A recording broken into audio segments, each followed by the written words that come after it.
বিশ্বকর্মা পূজা আসলেই মনে হয় সেই দুর্গা পূজা সমাগত। ঋগ্বেদ অনুসারে বিশ্বকর্মা হলেন সর্বদর্শী ও সর্বজ্ঞ, এমনকি দেবতাদের প্রাসাদে নির্মাণ করেছিলেন স্বয়ং বিশ্বকর্মা। তাই তিনি দেবী শিল্পী নামেও পরিচিত। দেবতা কৃষ্ণের রাজধানী পবিত্র দ্বারকা শহরটি নির্মাণ করেছিলেন বিশ্বকর্মা।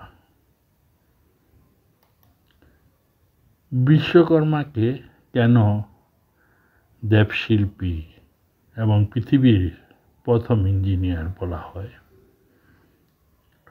উন্নত ভবিষ্যৎ, নিরাপদ কাজের পরিস্থিতি এবং নিজেদের দক্ষতা ও বৃদ্ধির মাধ্যমে সর্বোপরি নিজ নিজ ক্ষেত্রে সাফল্যের জন্য প্রার্থনা করে বিভিন্ন ধরনের পেশার মানুষ এদিন বিশ্বকর্মা পুজো করেন। ভাদ্র মাসের সংক্রান্তি থেকে কন্যা সংক্রান্তি বলা হয়। পুরাণ মতে এই তিথিতেই বিশ্বকর্মার জন্ম হয়। হিন্দু ধর্মে সব দেবদেবীর পুজো তিথি স্থির হয় চন্দ্রের গতি প্রকৃতির উপর ভিত্তি করে। শুধু মাত্র বিশ্বকর্মা পূজার তিথি স্থির করা হয় সূর্যের গতি প্রকৃতির উপর নির্ভর করে। পুরাণ মতে ব্রহ্মপুত্র বিশ্বকর্মা গোটা বিশ্ব ব্রহ্মাণ্ডের নকশা তৈরি করেছিলেন। মনে করা হয় তিনি পৃথিবীর প্রথম ইঞ্জিনিয়ার। বিশ্বকর্মাকে কেন দেবশিল্পী বলা হয়? ঋগ্বেদ অনুসারে বিশ্বকর্মা হলেন সর্বদর্শী ও সর্বজ্ঞ, এমনকি দেবতাদের প্রাসাদের নির্মাণ করেছিলেন স্বয়ং বিশ্বকর্মা। তাই তিনি দেবশিল্পী নামেও পরিচিত। দেবতা কৃষ্ণের রাজধানী পবিত্র দ্বারকা শহরটি নির্মাণ করেছিলেন বিশ্বকর্মা। পুরীর বিখ্যাত জগন্নাথ মূর্তিও তিনি নির্মাণ করেন। এছাড়া রামায়ণে বর্ণিত লঙ্কা নগরী, পাণ্ডবদের মায়া সভা, ব্রহ্মার পুষ্পক রথ নির্মাণ করেছিলেন তিনি। স্বর্গের দেবতাদের গমনাগমনের জন্য বিভিন্ন বাহন, দেবপুরী এবং বিষ্ণুর সুদর্শন চক্র, শিবের ত্রিশূল, কুবেরের অস্ত্র, ইন্দ্রের বজ্র, কার্তিকের শক্তি সহ দেবতাদের জন্য বহু কল্পিত অস্ত্রের স্রষ্টা স্বয়ং বিশ্বকর্মা। ভক্তরা বিশ্বাস করেন বিশ্বকর্মাই এই বিশ্বের সব কর্মের সম্পাদক। তিনি সব ধরনের শিল্পের প্রকাশক। শিল্পবিদ্যায় বিশ্বকর্মা রয়েছে এক ছত্র অধিকার। তিনি নিজেই চতুষ্ষষ্ঠী কলা, স্থাপত্য, বেদ এবং উপবেদের প্রকাশক। কথিত আছে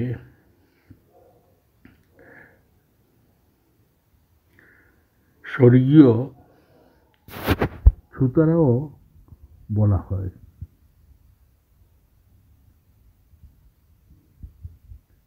এর জন্যই মূলত কারখানা, শিল্প প্রতিষ্ঠান, দোকান এবং যন্ত্রপাতি আছে এরকম সব স্থানেই বিশ্বকর্মা পূজা হয়। তবে মনে করা হয় বিশ্বকর্মা পূজার দিন কোনো শিল্পকর্ম করা অশুভ। তাই এদিন কারিগররা সমস্ত যন্ত্রপাতি বিশ্বকর্মার নামে সমর্পণ করে এগুলি ব্যবহারে বিরত থাকেন।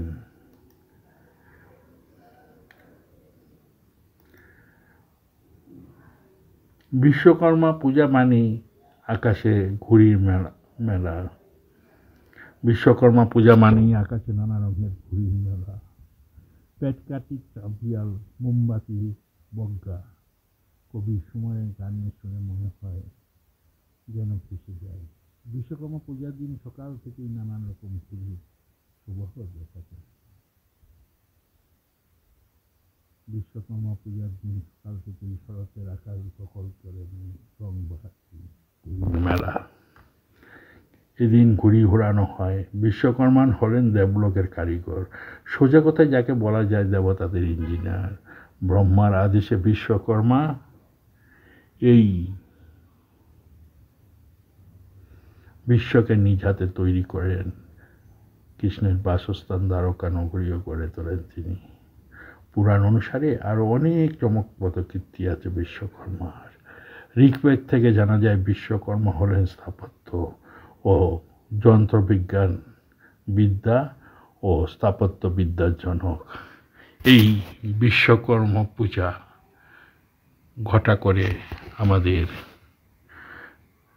রামকৃষ্ণ মিশনেও হয়ে থাকে, তবে চিত্রপটে হয়, মৃত্তিকায় হয় না। সকাল 8:30টায় পূজা আরম্ভ। আশা করি 1 ঘন্টার মধ্যেই পূজা সমাপন হওয়ার কথা। সকলকে জানাই আন্তরিক প্রীতি, শুভেচ্ছা ও ভালোবাসা।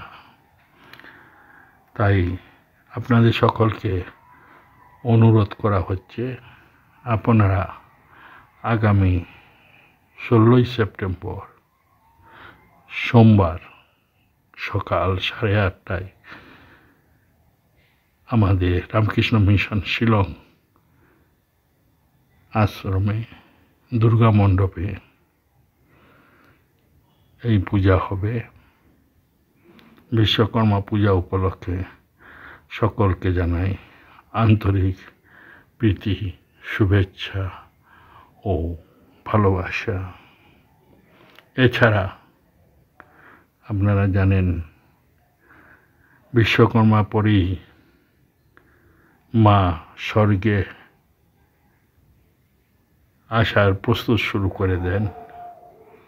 তাতে আমাদের মতো মায়ের ভক্তরা সবসময় বছরের কয়েকটা দিন আনন্দের সঙ্গে মায়ের প্রতি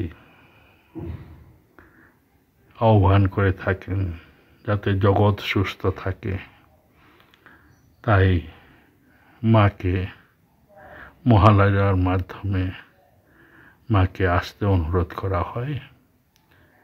আমাদের বিশুদ্ধ সিদ্ধান্ত মতে মহালয়া 2রা অক্টোবর আমাদের শিলং রামকৃষ্ণ মিশন মূল মন্দিরে 9:30 থেকে 1 থেকে 13 অধ্যায় পর্যন্ত চণ্ডী পাঠ হবে। তারপরে প্রসাদ বিতরণ এবং সন্ধ্যা আরতির পর ওই দিন থেকে ওইগিরি, নন্দিনী ইত্যাদি স্তোত্র এবং গান সকলে মিলে করে থাকেন। যথারীতি এবারও সেইভাবেই আপনাদের সকলকে অনুরোধ জানানো হচ্ছে, আপনারা সকলেই ওই দিনটিতে চলে আসবেন এবং আপনাদের জানাই আন্তরিক প্রীতি, শুভেচ্ছা, ভালোবাসা।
ধরণীর বহিরাকাশে অন্তরিত মেঘমালা, প্রকৃতির অন্তরাকাশে জাগরিত জ্যোতির্ময়ী জগন্মাতার আগমন বার্তা, আনন্দময়ী মহামায়ার পদধ্বনি অসীম ছন্দে বেজে উঠে রূপলোক ও রসলোকে আনে নবভাব মাধুরীর সঞ্জীবন। তাই আনন্দিতা শ্যামলী মাতৃকার চিন্ময়ীকে মৃন্ময়ীতে আবাহন।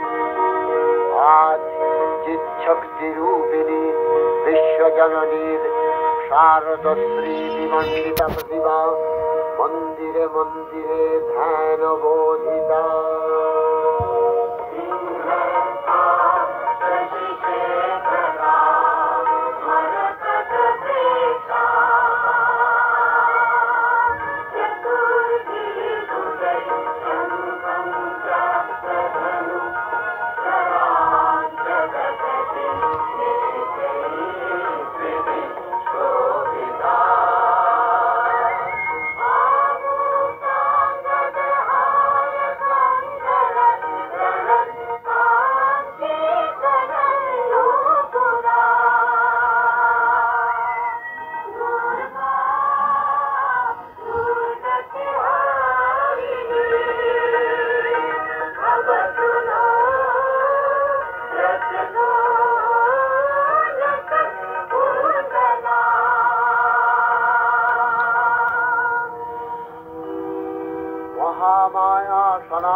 পুনরায় সকলকে জানাই আন্তরিক প্রীতি শুভেচ্ছা। 2রা অক্টোবর 2024 মহালয়া। সকলকে আহ্বান করা হচ্ছে আপনারা সকাল 9:30টার মধ্যে চলে আসবেন এবং যথাবিহিত চণ্ডী পাঠ করবেন 1ম থেকে 13 অধ্যায় পর্যন্ত। শক্তিরূপা গুণময়ী তিনি এক, তবু প্রকাশ বিভিন্ন। দেবী নারায়ণী আবার ব্রহ্মশক্তি রূপা ব্রহ্মাণী, কখনো মাহেশ্বরী রূপে প্রকাশমানা, কখনো বা নির্মলা কৌমারী রূপধারিণী, কখনো মহাবজ্র রূপিণী ঐন্দ্রী, উগ্রা শিবদূতি নিমুণ্ডমালিনী চামুণ্ডা, তিনি আবার তমোময়ী নিয়তি। এই সর্বপ্রকাশমানা মহাশক্তি পরমা প্রকৃতির আবির্ভাব হবে সপ্তলোক, তাই আনন্দমগ্ন।